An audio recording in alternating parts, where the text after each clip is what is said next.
But, there's this hope they keep alive that, if I'm really a good person and I'm taking care of them, I got their back, maybe I'll be the person.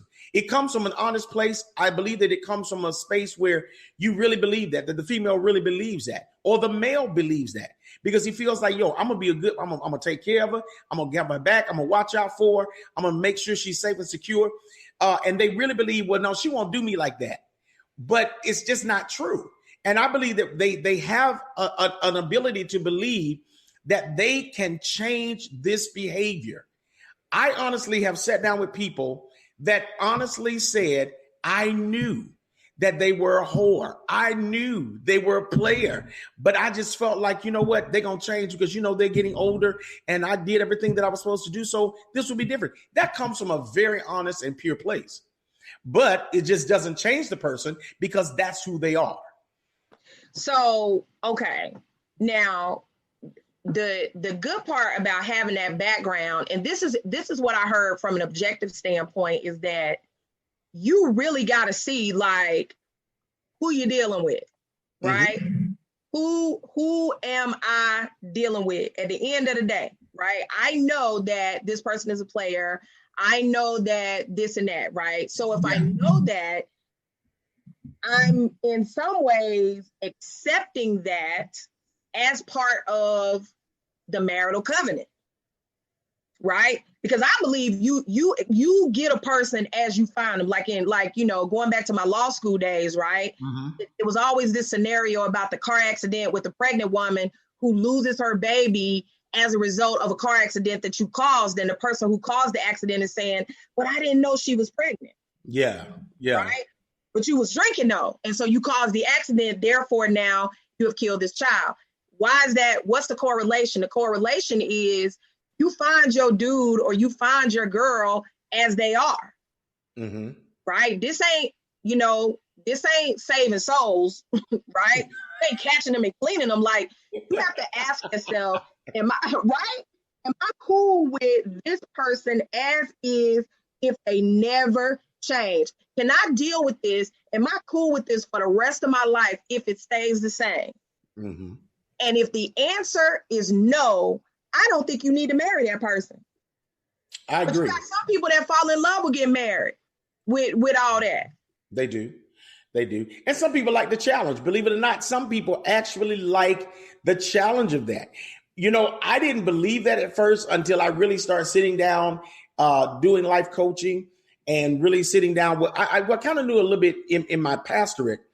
But I really found out, even in a deeper sense, that people kind of get off on the challenge of being with the person who's hard to get, and I think that sometimes they already know, and then I think we have to look at also, when you talk about marriage, culturally, our views on marriage have changed. People kind of go in realizing that at any given moment, we can cancel this. At any given moment, we can get out of it. It doesn't matter. You don't really hear people talk a lot about now. I'm not saying everybody, but some people believe it's until, death do us part. Then some people don't. Some people kind of go in saying, I just want a wedding at least one time. I've heard that from a lot of people that I just wanted to at least be married one time. I wanted a wedding one time. And so I've learned to kind of accept that, okay, that's your position. I won't judge you. And I get that's your truth. So what I'm doing now is I'm allowing people to speak their truths. That's really it. I don't have a right to impose that. Are you crazy? I have to hold that because I don't think that way. But there are a lot of people who honestly feel like I just want a wedding. Well, you got to hold it because you are a life coach and therefore in a position of not really giving an opinion. Absolutely. You have to guide them through their own truth, whether it's foolishness or not. I get paid to be the devil's advocate, right? And be like, is that really smart on your end? Yeah. Now, and the reason I'm saying that is because even premarital, right? Now we are incorporating these legal conversations. Mm-hmm. There are people that are getting married later in life. So they may not necessarily want a prenuptial agreement, but they got to talk about this. You know why? Because after the divorce, right?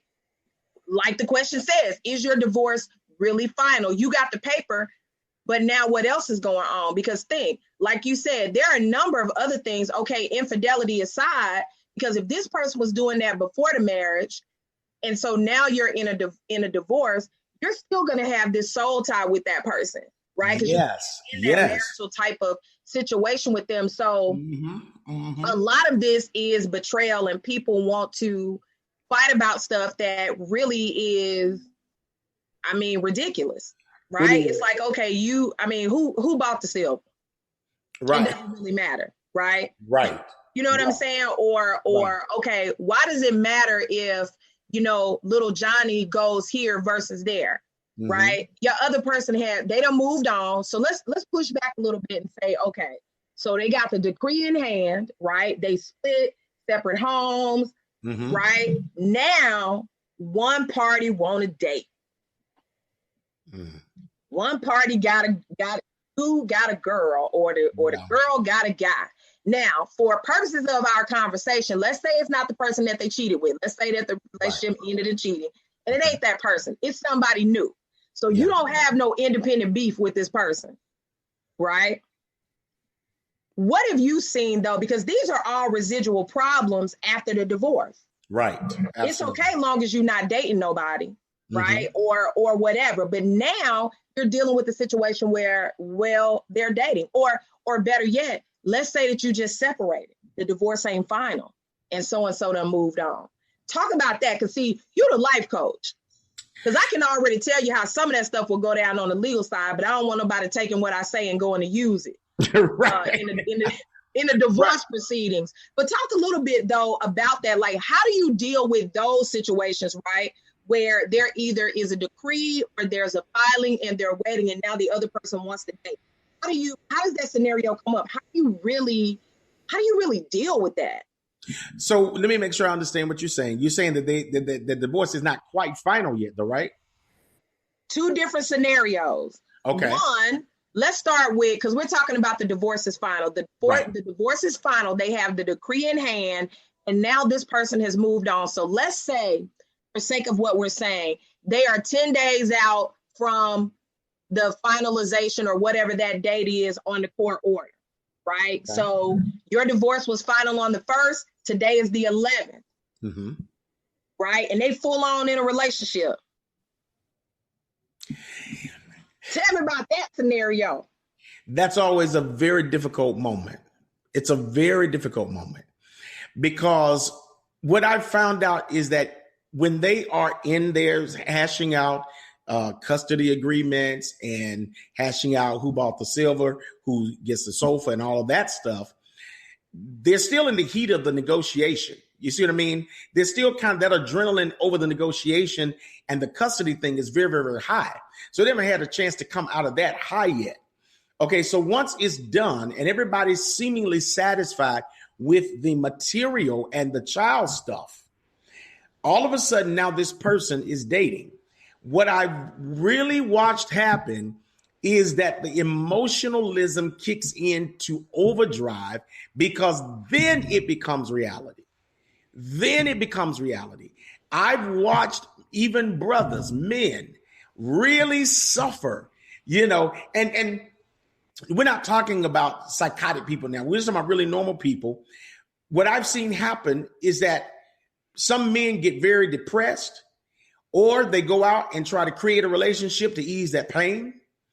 I've seen it where someone's been sitting on a session and they said, I ran up on them at the mall and I just lost it, you see. And I understand that moment, because at that particular moment, that thing now has really become a reality.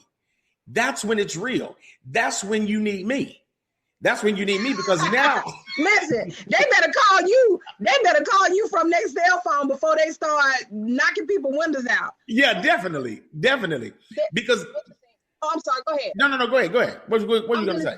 Interesting question in the chat that I think goes along with what you're saying. Is there a difference between loving someone and being in love? Because I hear this distinction all the time. Right. So I think it is. From my, this is just my opinion, because I guess I've learned so much about how people define love and in love is so individual. It is not a blanket, it's not a blanket definition. It really depends on how they've seen love, how they've experienced love, who taught them about love. Did they see healthy relationships? What they have experienced? It is so individual. It is almost a tailored definition for each person. It has so much to do with their history. And so I really can't say that there is a difference. My opinion is there is a difference between being in love with a person versus loving them. Because I think that you can love a person and not have any desire to go any further with them. You don't desire intimacy with them, yet you like their company. You love them. There's nothing in your heart that's negative about it. And maybe y'all have been together. That's what a lot of people won't discuss is I thought I was in love with them, but once we got together, I started realizing I love them, but not in love, I guess. I really didn't feel intimacy. I just didn't feel like I wanted to be with them like that. But at first, it was great. I thought I was. You know why? Because when you start learning all of the quirks, all of the intricacies, you find out we ain't really got that much in common. I think also it depends on how you all got together.